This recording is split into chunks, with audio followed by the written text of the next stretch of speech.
Hi, my name is Tuukka Kiviem and I work as an e-learning designer and project specialist at YAMK University of Applied Science. Today I'm going to talk to you a bit about virtual reality and mental health. This presentation was made as part of the Strenco project. So, the content of this short video lesson. First, we are going to discuss what is virtual reality. Then we are going to talk how you can use virtual reality in mental health contexts and from a bit wider point of view, how you can use it in healthcare institutions and organizations in general. And then we are going to take a quick look at one virtual reality workspace we have at our campus. So, what is virtual reality? The really basics from the technical point of view is that it is a digital world that is produced by a computer. It can be a phone, a computer, a gaming console, basically anything. And the user views the world through this kind of like virtual reality device that has lenses and screens inside of it. So computer, screens on your eyes, and the lenses to help you see the screens that are really close to your eyes. So technically, it sounds pretty simple, but it is actually really complicated and well-produced system because it tracks your head movements and when being inside the virtual reality, you can actually feel like you are in the digital world. Often referred as VR, and there are also a lot of similar sounding AR, MR, XR, mixed reality, augmented reality, so on.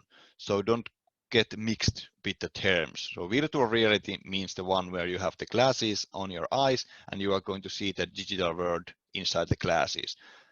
When, for example, AR, augmented reality, means the one where you can look some virtual object through your phone screen, for example, that you can see in the phone screen being on the table, even though it's not really on the table.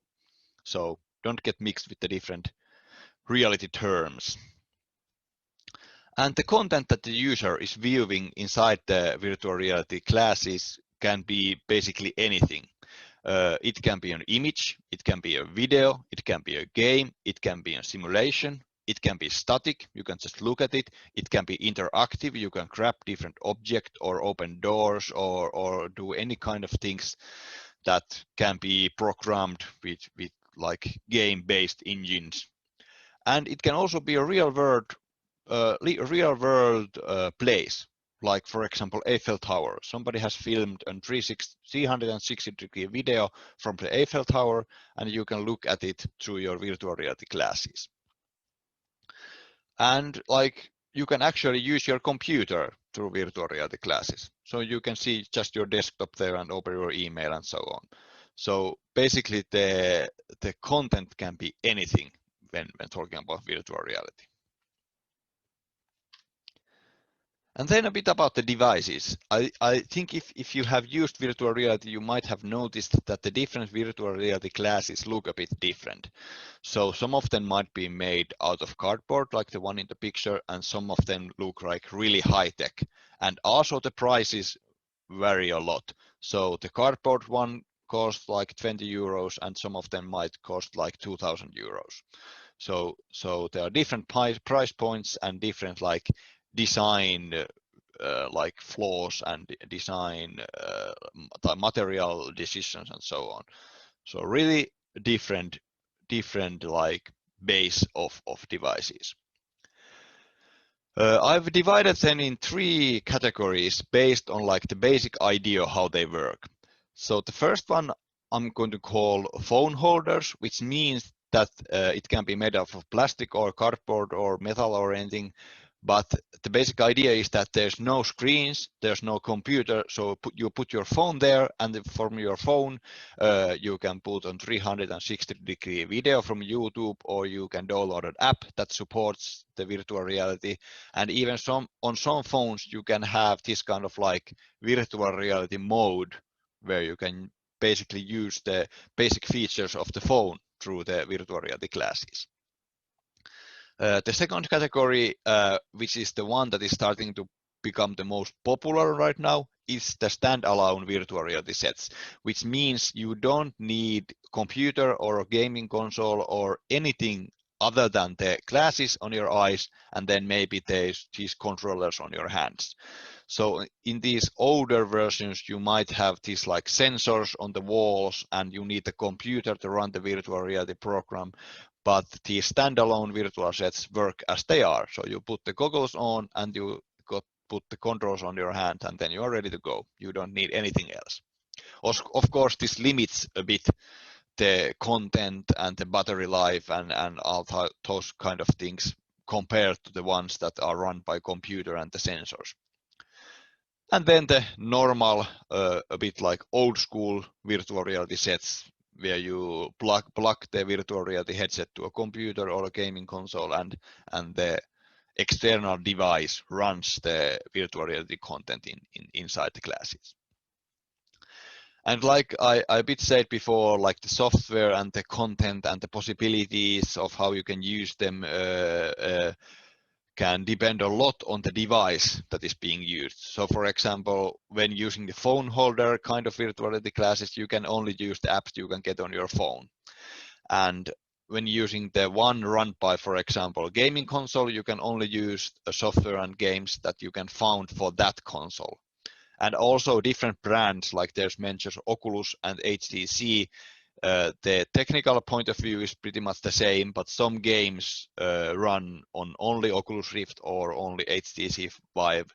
But based on my experience, that is more like based on like advertisements and things like that. So they want to keep the program on their own platform. But technically, they are pretty same. So that was a lot about technology. How about teaching? How you can use virtual reality in teaching? So with virtual reality, the students can go through different kind of scenarios or simulations that would be really expensive or really difficult to arrange without virtual reality. So for example, in nurse practices, some like really rare cases that don't occur in the hospital daily or even weekly. So you can try them out in virtual reality. And in virtual reality, the real patients are not in danger, so you can practice it without being afraid of somebody's life. Also, it gives us possibilities that are not that they can't be arranged in any way in real life. So, for example, we can go to space, we can go inside a cell and see like tiny microscopic things that are inside a cell, and we can like investigate them through virtual reality. And it also gives us possibilities to understand patients and clients. So in virtual reality, you might have like simulations that how it feels to be a blind person. For example, you can't see anything, but you get like a feedback based on what you touch with your controller, which is supposed to be the stick that the blind person usually carry.